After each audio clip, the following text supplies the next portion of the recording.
چلیے بھائی اس میں یہ ہے کہ رسول پاک صلی اللہ علیہ وسلم کی صحیح حدیث ہے کہ 73 فرقوں والی. اب اس میں ایک ہے فرقہ ناجیہ. فرقہ ناجیہ کے متعلق یہ ہے کہ یا تو وہ بریلوی ہوں گے یا دیوبندی ہوں گے یا شیعہ ہوں گے یا اہل حدیث ہوں گے یا زیدی ہوں گے یا جس کو بھی آپ کر لیں. یہ نہیں ہو سکتا کہ صرف آپ ہوں یا آپ کے ہمارے جیسے فالوور ہو جائیں یا مفتی اسحاق صاحب ہو جائیں یا ان کے فالوور ہو جائیں. ٹھیک ہے. اور یہ بھی نہیں ہو سکتا کہ 1400 سال تک کوئی فرقہ ناجیہ گزرا ہی نہیں. اس کا کیا جواب دیں گے آپ؟ اس کا جواب تو تب میں دوں نا جب میرے بھائی میں اپنے علاوہ باقیوں کو کافر کہہ رہا ہوں. یہ تو ان سے پوچھے نا جو فرقہ ناجیہ کے چکر میں اپنے علاوہ سب کو باہر نکالے پڑے ہوئے ہیں. یہ تو ان سے پوچھے نا. میں تو الحمدللہ فرقہ ناجیہ اس اعتبار سے ان سب لوگوں کو سمجھتا ہوں جو اپنے آپ کو مسلمان سمجھتے ہیں اور وہ خود اپنے آپ کو کافر نہیں کہتے ہیں, اسلام سے نکالنا نہیں چاہ رہے ہیں, کتاب و سنت کی تعلیمات کو لے کے چل رہے ہیں, چاہے وہ کسی بھی مکتبہ فکر سے ہیں. ہم کب کہہ رہے ہیں کہ ہمارے سے پہلے سارے کافر گزرے ہیں؟ ہم تو ساروں کو, ہمارا تو جھگڑا یہ ہے کہ باقی جو فرقہ ناجی ہیں یہ پہلے خود, تو میں ان سے اکثر کہتا ہوں کہ آپ پہلے آپس میں میچ کو کھیلیں, آپ میں سے جو فائنل جیت دے اس کا میچ بھی میرے ساتھ ڈلوا لیں. کیا بریلوی, دیوبندی, اہل حدیث, شیعہ اور باقی مکاتبہ فکر یہ آپس میں میچ کھیل کے کوئی ایک ناجیہ فرقہ ڈیفائن کر چکے ہیں؟ وہ اپنے علاوہ سب کوئی کافر سمجھتے ہیں, سب کوئی گستاخ رسول مشرک سمجھتے ہیں اور دوست کی فرقہ سمجھتے ہیں. وہ تو دوسروں کو جب دوست کی فرقہ کہہ رہے ہیں تو اب مجھ سے کیوں ڈیمانڈ کر رہے ہیں؟ وہ تو آپس میں ایک دوسرے کو دوست کی کہہ رہے ہیں, پہلے آپس میں فیصلہ کر لیں.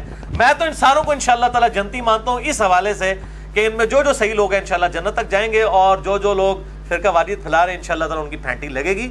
باقی جو 73 فرقوں والی حدیث اتنا آسان نہیں ہے اس کو فٹ کرنا, خود ان لوگوں نے ایک دوسرے کے اوپر فٹ کی ہے. اور پھر حنفی, شافعی, مالکی, حنبلی اختلافات کو یہ فروئی کہتے ہیں. دوسری جانب تو انہوں نے خانہ کعبہ میں 4 مسلے ڈالے ہوئے تھے.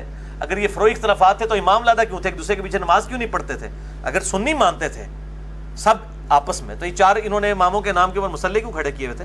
اور فقہ کی کتابوں میں آپ جائیں تو فقہ حنفی کتابوں میں یہاں تک لکھا ہے کہ اگر کوئی شافعیہ عورت بیاہ کے اپنے گھر لائے تو ایسا ہی ہے جیسے کوئی یہودیہ بیاہ کے لائے.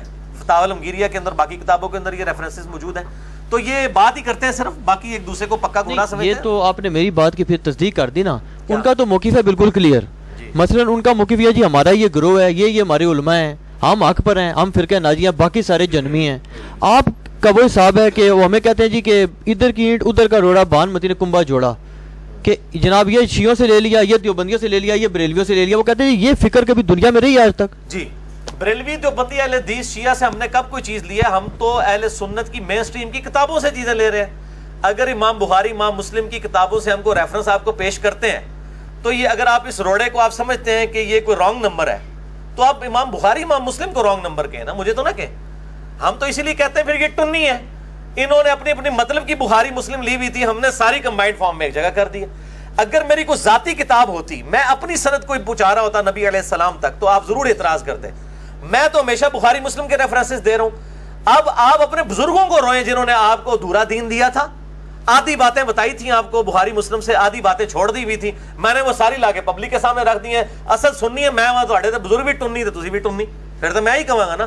اگر میری کتابیں اپنی ہوتی, سنیوں والی کتابیں نہ ہوتی, آپ کا اعتراض بالکل جینون تھا کہ جس نے گھر بیٹھ کے باتیں بنائی ہیں.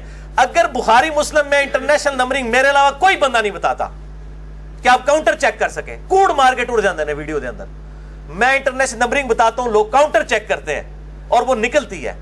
تو اگر میں نے یہ حدیثیں نکال کے پبلک کو بتائی ہیں تو یہ حدیثیں میں نے گھر تو نہیں لکھی ہیں, بخاری مسلم میں پہلے تھی. آپ اپنے بزرگوں کو روئیں, ان کے ساتھ جا کے آپ وہ جس پریس کلب کے باہر احتجاج کریں اپنے بزرگوں کے خلاف کہ جی ہم نے تو, آپ انجینئر صاحب کو اپنا بزرگ مان لیا کیونکہ آپ نے تو بخاری مسلم میں حدیثیں ہم تک چھپائی ہوئی تھی, آپ نے تو ہمیں بتایا نہیں تھا بخاری میں حدیث ہے 2812 کہ عمار کو ایک باغی جماعت قتل کرے گی, عمار ان کو جنت کی طرف بلائے گا اور وہ جماعت دوزخ کی طرف بلائے گی. آپ تو یہ حدیث چھپاتے نہیں, یہ تو علی نے نکالی ہے. تو میری اگر کتابیں جس دن شاہ جی الگ ہوئی نا, اس دن میرے پر اعتراض بنے گا. جب میری کتابیں وہی ہیں جن کتابوں کو آپ بھی مانتے ہیں تو پھر میرے پہ تو اعتراض ہی کو نہیں ہے. باقی پرانے بزرگوں کی کیا بات ہے, وہ اللہ تعالیٰ کے پاس جا چکے, وہ اپنے اعمال کا حساب کتاب خود دیں گے, ہم ان کی کوئی تکفیر نہیں کرتے ہیں. اور باقی پریکٹیکلی تو حنفی بھی کئی معاملات کے اندر بزرگوں کے فتوے چھوڑ چکے ہیں.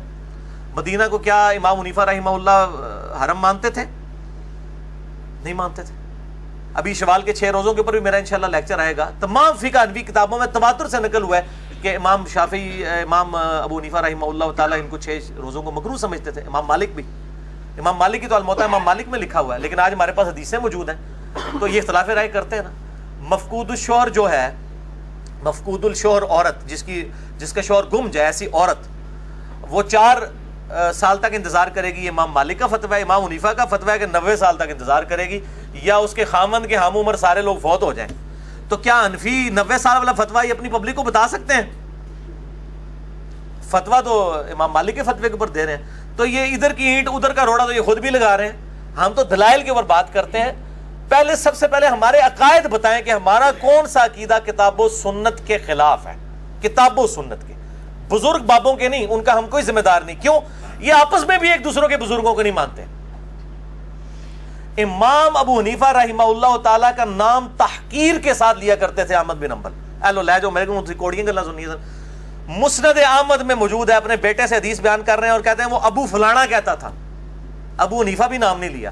تو پھر بیٹے نے مجھے کینوں فلانا کہتے پہ فلانا، جسے پنجابی فلانا ٹینگا کہہ دینے نا، انہوں نے کہا میں ابو حنیفہ کو کہہ رہا ہوں. اس طرح تحقیر کے ساتھ یہ نام لیتے تھے. بالکل جھوٹی باتیں کرتے ہیں کہ جی وہ ان کی قبر پہ جاتے تھے رفع دان چھوڑ دیتے تھے، ان کی قبر پہ جاتے رفع دان کرتے تھے. بالکل جھوٹ مالتے ہیں، بالکل جھوٹ بولتے ہیں. ایک دوسرے کے اوپر اتنی جرح کرتے ہیں. میں جرح کے اوپر پورے لیکچر دے سکتا ہوں کہ انہوں نے ایک دوسرے کو پوڑ کے رکھا ہوا ہے. تو پھر یہ جب آپس میں ایک دوسرے کے ساتھ یہ کچھ کرتے رہے ہیں تو ہم سے کوئی ایکسپیکٹ کرتے ہیں؟ ہم بھی اختلاف رائے کرتے ہیں. میں امام حنیفہ، امام شافعی، امام احمد بن حنبل، امام مالک کے قدموں کی خاک بھی نہیں ہوں، لیکن نبی صلی اللہ علیہ وآلہ وسلم کے ٹائٹل پہ ان کو فائز نہیں کر سکتا. جی